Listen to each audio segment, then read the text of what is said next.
Hello guys, welcome to the review of the movie Thangalaan acted by Vikram గారు and Malavika Mohan గారు. రివ్యూలోకి వెళ్ళే ముందు ఒక విషయం కారణం మన ఛానల్ సబ్స్క్రైబ్ చేసుకోకపోతే ఇప్పుడే సబ్స్క్రైబ్ చేసుకోండి. పక్కన బెల్ ఐకాన్ ఆన్లో పెట్టుకోండి. నా ఫర్దర్ వీడియోస్ మిస్ అవ్వకుండా చూడొచ్చు. చాలా మంది చూస్తున్నారు కానీ సబ్స్క్రైబ్ చేసుకోవట్లేదు. So please try to subscribe click the bell icon also.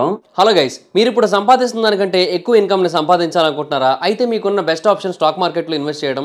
Stock మార్కెట్లో రైట్ నాలెడ్జ్తో ఇన్వెస్ట్ చేసినట్టయితే మీరు చాలా పెద్ద మొత్తంలో డబ్బులు సంపాదించవచ్చు. స్టాక్ మార్కెట్లో ఇన్వెస్ట్ చేయాలంటే మీకు ఖచ్చితంగా ఒక డీమ్యాట్ అకౌంట్ కావాలి. డీమ్యాట్ అకౌంట్ ఇవ్వడానికి ఇండియాలో చాలా కంపెనీస్ ఉన్నాయి, but angel one is the number 1 company. నేను కింద డిస్క్రిప్షన్లో ఏంజిల్ వన్ యొక్క లింక్ని అయితే ఇచ్చాను. దాని మీద క్లిక్ చేసి మీరు అకౌంట్ ఓపెన్ చేసినట్టయితే మీరు ఏంజిల్ వన్లో ఫ్రీగా డీమ్యాట్ అకౌంట్ ఓపెన్ చేసుకోవచ్చు. ఇప్పుడే దాని మీద క్లిక్ చేసి మీ యొక్క డీమ్యాట్ అకౌంట్ ఓపెన్ చేసుకొని మీ స్టాక్ మార్కెట్ ఇన్వెస్ట్మెంట్ జర్నీని స్టార్ట్ చేయండి. ఇందులో లాభాలు ఉంటాయి, నష్టాలు ఉంటాయి, గమనించగలరు. అండ్ ఇంకా తంగలాన్ సినిమా గురించి చెప్పాలంటే మూవీ అయితే ఓకే, గుడ్, బాగుంది. అంటే ఒకటి రెండు ఫ్లాస్ ఉన్నప్పటికీ కూడా ఓవరాల్గా చూసుకుంటే మాత్రం డెఫినెట్గా మూవీ గుడ్ అని చెప్పొచ్చు. అంటే ఆ కాన్సెప్ట్ కానీ అండ్ ఆ అట్మాస్ఫియర్ కానీ అసలు విక్రమ్ గారి డెడికేషన్ కానీ ఇవన్నీ కూడా టాప్ నాచ్ ఉన్నాయి. విక్రమ్ గారి కోసం అసలు ఎంత చెప్పినా తక్కువే. అంటే అసలు ఇనీషియల్గా నా ముందు సీట్లో కూర్చున్న పర్సన్ ఏడు ఇంకా విక్రమ్ రాలేదు అనుకుంటున్నాడు. ఆ పక్కన కూర్చున్న పర్సన్ ఇంకో విక్రమే కదా ఇప్పటివరకు మాట్లాడుతుంది, ఇప్పటివరకు యాక్ట్ చేస్తుంది అని చెబుతుంటే అప్పుడు కానీ గుర్తుపట్టలే ఆ మనిషి.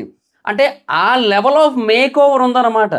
డెఫినెట్లీ నెక్స్ట్ లెవెల్లో డెడికేషన్ చూపించారు. అసలు ఏంది, ఒంటి మీద ఏవో 2-3 గుడ్డ పీలికలు తప్ప ఇంకేమీ లేకుండా ఆ లెవెల్లో యాక్ట్ చేయాలంటే ఏ లెవెల్ ఆఫ్ డెడికేషన్ ఉండాలి, ఏ లెవెల్ ఆఫ్ ప్యాషన్ ఉండాలి సినిమా మీద.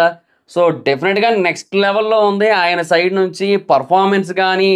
అసలు డబ్బింగ్ కూడా చాలా బాగుంది. బేసిక్గా డబ్బింగ్ నెక్స్ట్ లెవెల్లో ఉంది. అంటే ఆ స్లాంగ్తో కూడుకున్న డబ్బింగ్ చాలా పర్ఫెక్ట్గా కూతురింది మొత్తం అందరికీ కూడా. అది కూడా చాలా అంటే చాలా బాగా అనిపించింది.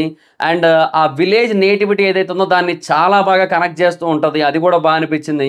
అండ్ మనకు ఆల్రెడీ ట్రైలర్లో చూపించిన కాన్సెప్టే గోల్డ్ మైనింగ్ అనే కాన్సెప్ట్. సో ఈ కాన్సెప్ట్ చుట్టూ తిరుగుతూ ఉంటుంది. అండ్ ఒక ప్రొడక్టర్ అని కూడా చూపించారు కదా మనకి, ఆరతి అని చెప్పి ట్రైలర్లో. సో దాని చుట్టే మ్యాక్సిమం తిరుగుతూ ఉంటుంది.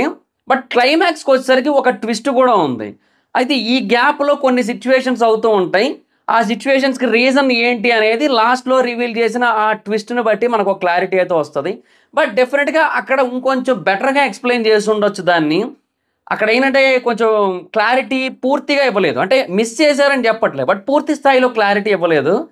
జస్ట్ ఒక సింపుల్ పాయింట్తో అది చెప్పేయడానికి అయితే ట్రై చేశారు. బట్ దానివల్ల అదంత ఎగ్జాక్ట్గా 100% కన్వే అయిన ఫీలింగ్ అయితే రాదనమాట.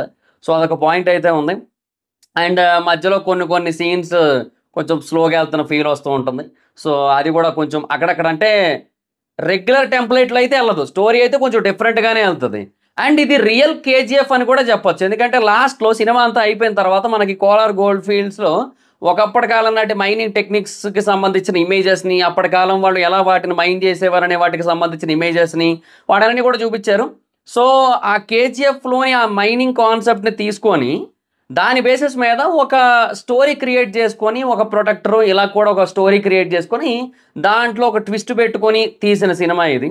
సో డెఫినెట్గా మరీ పెద్ద కాన్సెప్ట్ కాదు, కొంచెం డిఫరెంట్ కాన్సెప్టే. బట్ మరీ పెద్ద కాన్సెప్ట్ అయితే కాదు, చిన్న కాన్సెప్ట్. ఎందుకంటే ఒకసారి కాన్సెప్ట్లోకి వెళ్ళిపోయిన తర్వాత మనకి సినిమా అంతా అక్కడక్కడ అలా తిరుగుతున్న ఫీలింగే వస్తుంటుంది. సో ఎక్కడ కూడా పెద్దగా మారిన ఫీలింగ్ రాదు. కానీ మధ్యలో కొన్ని వావ్ సీన్స్ పెట్టుకున్నారు. అంటే కొన్ని యాక్షన్ సీక్వెన్సెస్ ఉంటాయి, అవి జనరల్ యాక్షన్ సీక్వెన్సెస్ కాదు, కొంచెం డిఫరెంట్గా ఉంటాయి. మీకు మూవీ చూసిన వాళ్ళకి అర్థమవుతుంది. సో డెఫినెట్గా ఆ యాక్షన్ సీక్వెన్సెస్ చాలా బాగా ప్లాన్ చేసుకున్నారబ్బా. డెఫినెట్గా ఆ క్లైమాక్స్లో ఏంటంటే అది కొంచెం 100% క్లారిటీ ఇవ్వకుండా ఒక 70% అలా ఇచ్చిన ఫీలింగ్ వస్తుంటుంది. అండ్ సెకండ్ హాఫ్లో ఉన్న 1-2 బోరింగ్ సీన్స్, ఇవి తప్పిస్తే పెద్దగా నెగిటివ్స్ అయితే ఏమీ లేవు మూవీలో. సో డెఫినెట్గా ఓవరాల్గా మూవీ అయితే మాత్రం గుడ్ మూవీ అని చెప్పొచ్చు. అండ్ విక్రమ్ గారి డెడికేషన్ అండ్ విక్రమ్ గారి ప్యాషన్ కోసం అయితే మాత్రం అసలు ఇంత చెప్పినా తక్కువే. నెక్స్ట్ లెవెల్ ఆయన అయితే మాత్రం. అసలు ఆ డైలాగ్ డెలివరీ కానీ, ఆ బాడీ లాంగ్వేజ్ కానీ మొత్తం అంతా కూడా అసలు టాప్ నాచ్ అని చెప్పొచ్చు. ఆ పాటలు ఒక 2 డిసప్పాయింటింగ్ ఉంటాయి, ఒక్క పాట మాత్రం చాలా బాగుంది. లానే తంగలానే అని వస్తుంటుంది కదా, చాలా బాగుంది అదైతే మాత్రం. సో నాకు ఎప్పుడు ఒకటి అనిపిస్తుంటుంది, అంటే ఇప్పుడు ఒక పాన్ ఇండియన్ సినిమా తీస్తాము అనుకున్నప్పుడు పాటల్ని కూడా అంటే కేవలం సినిమాలో డబ్బింగ్ని మార్చేసి, అంటే తమిళ్ తీసేసి తెలుగు పెట్టేసి లేదంటే హిందీ పెట్టేసి అలాగే కాకుండా పాటల్ని కూడా డబ్ చేస్తున్నప్పుడు డైలాగులు అనేవి నేటివిటీకి తగ్గట్టుగా రాసుకుంటారు. కానీ పాటలను అలా మార్చలేరు కదా, ఎందుకంటే ట్యూన్ అనేది అక్కడ తమిళ్ నేటివిటీకి తగ్గట్టుగా తీసుకుంటారు. సో ఆ నేటివిటీ తగ్గట్టుగా తీసుకొని దాన్ని మళ్ళీ తెలుగులోకి రాసినా లేదంటే హిందీలోకి రాసినా డబ్బింగ్ పాట అని అర్థమైపోతుంటుంది. కానీ ఒకసారి 'బాహుబలి' పాటలు, 'ట్రిపుల్ ఆర్' పాటలు చూడండి. ఇవి మీరు తమిళ్‌లో వింటే తమిళ్ పాటలు అనిపిస్తాయి. హిందీలో వింటే హిందీ పాటలు అనిపిస్తాయి. కన్నడలో వింటే కన్నడ పాటలు అనిపిస్తాయి. మలయాళంలో వింటే మలయాళం పాటలు అనిపిస్తాయి. తెలుగులో వింటే తెలుగు పాటలు అనిపిస్తాయి. సో ఏ భాష వాళ్ళు విన్నా కూడా అది వాళ్ళ భాష పాటే అని అనిపించాలి. డబ్బింగ్ పాట అనిపించకూడదు. సో చాలామంది ఈ పాన్ ఇండియన్ కాన్సెప్ట్‌లో ఎస్పెషల్లీ తమిళ్ సినిమా వాళ్ళు చేస్తున్న మిస్టేక్ ఇదే. సో ఇందులో కూడా 2 పాటలు అలాగే చేశారు. సో అది కొంచెం డ్రాబ్యాక్ అని చెప్పొచ్చు. బట్ డెఫినెట్‌గా కాన్సెప్ట్ పరంగా మాత్రం బావుంది. అదైతే మాత్రం క్లియర్‌గా చెప్పొచ్చు. అండ్ లాస్ట్‌కి వచ్చేసరికి ఏంటంటే కొంచెం ఒక డిఫరెంట్ ట్విస్ట్ అయితే ఎండ్ అవుతది. బట్ ట్రైలర్‌లో మనకి చూపించిన పాయింట్ ఏదైతే ఉంటుందో దానికి కొంచెం డిఫరెంట్ వేలో ఎండ్ అవుతది. అంటే మనకేంటంటే ఒక ఫైట్ నడుస్తది. ఆ ఫైట్ ద్వారా ఒక రిజల్ట్ వస్తది అన్నట్టుగా చూపిస్తారు ట్రైలర్‌లో. బట్ మూవీలో అలా కాదు. మూవీలో వేరే రకంగా రిజల్ట్ వస్తది. సో అదనమాట పాయింట్. అదేంటనేది నేను చెప్పాలనుకోవట్లేదు. ఎందుకంటే స్పాయిలర్ అవ్వకూడదన్న ఉద్దేశంతో. బట్ డెఫినెట్‌గా అదెందుకో కొంచెం కంప్లీట్‌గా మారిపోయిన ఫీలింగ్ వస్తుందనమాట. ట్రైలర్‌లో చూసి, ట్రైలర్‌ని బట్టి అర్థం చేసుకున్నది, ట్రైలర్‌ని బట్టి తెలుసుకున్నది ఏదైతే ఉందో దానికి క్వైట్ ఆపోజిట్ ఉన్న ఫీలింగ్ అయితే వస్తుంటుంది. సో ఇలా 1, 2, 3 పాయింట్లు అయితే ఉన్నాయి గానీ negative points. But other than movie అయితే బావుంది. ఒక డిఫరెంట్ వరల్డ్, ఒక డిఫరెంట్ ఎక్స్‌పీరియన్స్ అని చెప్పొచ్చు. కొంత బోర్ కొడతది సెకండ్ హాఫ్ అది కూడా చెప్పాలి. బట్ డెఫినెట్‌గా ఓవరాల్‌గా చూసుకుంటే మాత్రం ఓకే. గుడ్ మూవీ అదనమాట పరిస్థితి. అండ్ ఇక ఆర్టిస్టుల పర్ఫార్మెన్స్ విషయానికి వచ్చినట్టయితే అందరూ నెక్స్ట్ లెవెల్‌లో చేశారు. ఎస్పెషల్లీ విక్రమ్ గారు 2 కూడా అని చెప్పొచ్చు. అండ్ ఇంకా సపోర్టింగ్ యాక్టర్స్ చాలామంది ఉన్నారు. అండ్ మెయిన్‌గా మాళవిక గారి కోసం చెప్పుకోవాలి. ఆరతి క్యారెక్టర్‌ని అసలు ఆవిడ నెక్స్ట్ లెవెల్‌లో చేశారని చెప్పాలి. యాక్చువల్‌గా ఒక హాలీవుడ్ సినిమా ఉంటది 'కుంగ్ ఫూ హుషుల్' అని చెప్పి. దాంట్లో లయన్స్ రోర్ అని ఒకటి ఉంటది. దాన్ని ఇక్కడ వాడారనమాట. నాకు దాన్ని పర్ఫెక్ట్‌గా యుటిలైజ్ చేసిన ఫీల్ అయితే వచ్చింది. ఈ పర్టిక్యులర్ మూవీలోని 2 సీన్స్‌లో.